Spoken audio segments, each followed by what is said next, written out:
I was in the cabinet of the Israeli government. ইরানের সঙ্গে সমঝোতা স্মারকের আলোচনা করায় ইসরায়েলকে বন্ধুহীন রাষ্ট্র বলে মন্তব্য করেছিলেন মার্কিন vice president JD Vance. Fox নিউজকে দেওয়া এক সাক্ষাৎকারে সেই মন্তব্যের জবাব দিয়েছেন বেনিয়ামিন নেতানিয়াহু।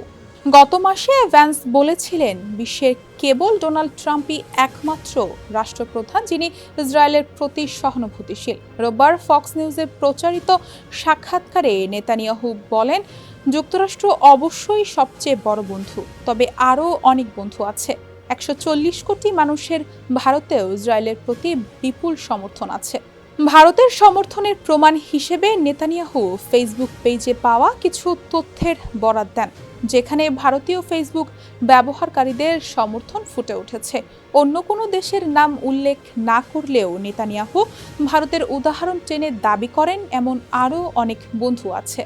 নেতানিয়াহু বলেন, বিভিন্ন দেশের জনগণের মধ্যে ইসরায়েল ও হুথি বিরোধী মনোভাব বৃদ্ধি সত্ত্বেও বিশ্ব নেতারা প্রতিরক্ষা ও প্রযুক্তির ক্ষেত্রে ইসরায়েলের সহযোগিতা চাইছেন। এ ব্যাপারে অনেক নেতা ফোন করে বলেন, জনমত নিয়ে তাদের ওখানে কিছু সমস্যা আছে, তবে শাসক হিসেবে তারা ইসরায়েলকে সম্মান করেন।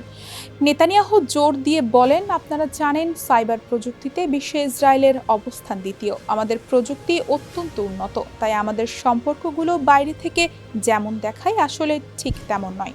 আমাদের অনেক অনেক বন্ধু আছে।